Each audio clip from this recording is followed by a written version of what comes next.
मसीह में मेरे प्रियो, आज 13 फरवरी 2022 रोज़ की रोटी अध्ययन में आपका स्वागत करता हूँ।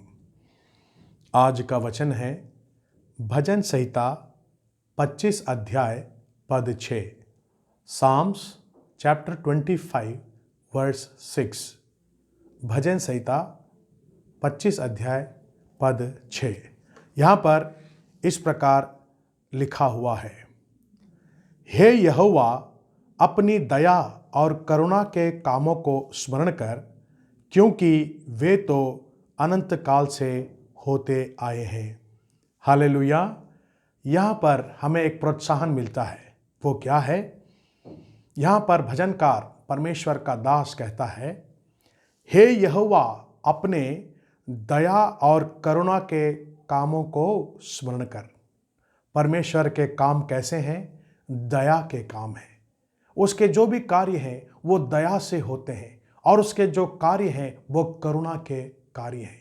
और यहाँ पर एक प्रार्थना को हम देखते हैं कि वो परमेश्वर से कहता है, हे परमेश्वर, मेरे जीवन में तो अपनी करुणा और दया के कार्य को फिर से प्रकट कर। मैं देखना चाहता हूँ। मैंने सुना है प्रभु, अनंत काल से ये कार्य होते आए हैं।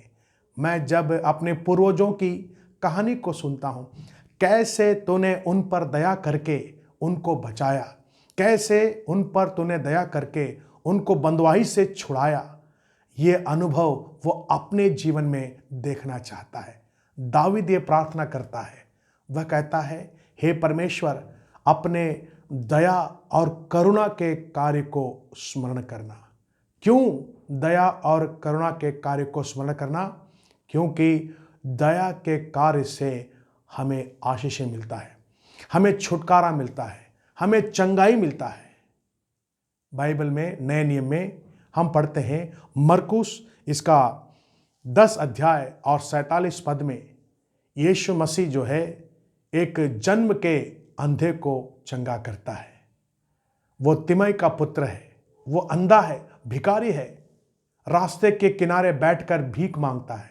क्योंकि वो अंधा है, कोई उसे नौकरी नहीं देता, कोई उसे काम नहीं देता है। उसका एक ही काम है कि वो भीख मांगे। एक दिन उसने बड़ी भीड़ की आवाज़ को सुनी और उसने पूछा, यहाँ पर क्या हो रहा है, कौन जाता है? तब लोगों ने कहा, यहाँ से यीशु नासरी जाता है। तुरंत बाइबल में बड़ा स्पष्ट लिखा गया है, वो चिल्ला चिल्ला कर कहता है, हे दाऊद के संतान, मुझ पर दया कर। हे यीशु नासरी, दाऊद के संतान, मुझ पर क्या कर? दया कर। मैं जानता हूं यदि तू मुझ पर दया करेगा, मैं फिर से देख सकता हूं, मेरी आंखों की रोशनी लौट आएगी, मुझे चंगाई मिलेगी।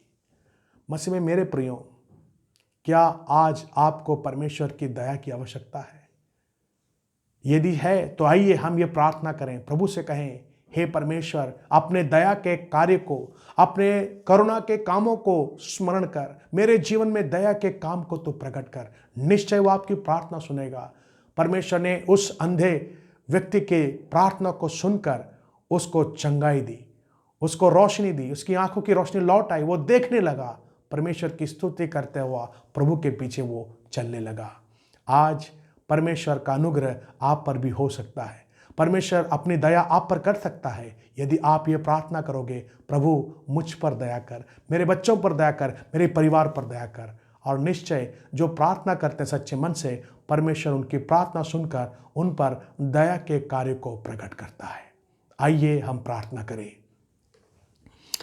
हमारे अनुग्रहकारी जीवित दयालु परमेश्वर पिता, हम धन्यवाद देते हैं आपके प्रोत्साहन से भरे हुए वचनों के लिए, सत्य वचन के लिए, जीवित वचन के लिए, जो हमारे जीवन में एक ऊर्जा को उत्पन्न करता है। पवित्र आत्मा, हम धन्यवाद करते हैं, आज आपने हमसे बातें किया है। सचमुच परमेश्वर, हम प्रार्थना करते हैं, अपने दया के कार्य को, अपने करुणा के कार्य को स्मरण करें। यदि तो हम पर दया करता है, हमारे जीवन में हम आशीष को पा सकते हैं, हमारा जीवन बदल जाता है। प्रभु, आज मैं प्रार्थना करता हूं सब मेरे भाइयों और बहनों के लिए जो मुझे सुन रहे हैं, देख रहे हैं। प्रभु, उन सबों पर आपकी आशीष हो, उन पर आप दया करें, उन पर करुणा करें और उनके प्रत्येक प्रार्थना सुनकर उन्हें आशीष देवें, उन्हें चंगाई दे।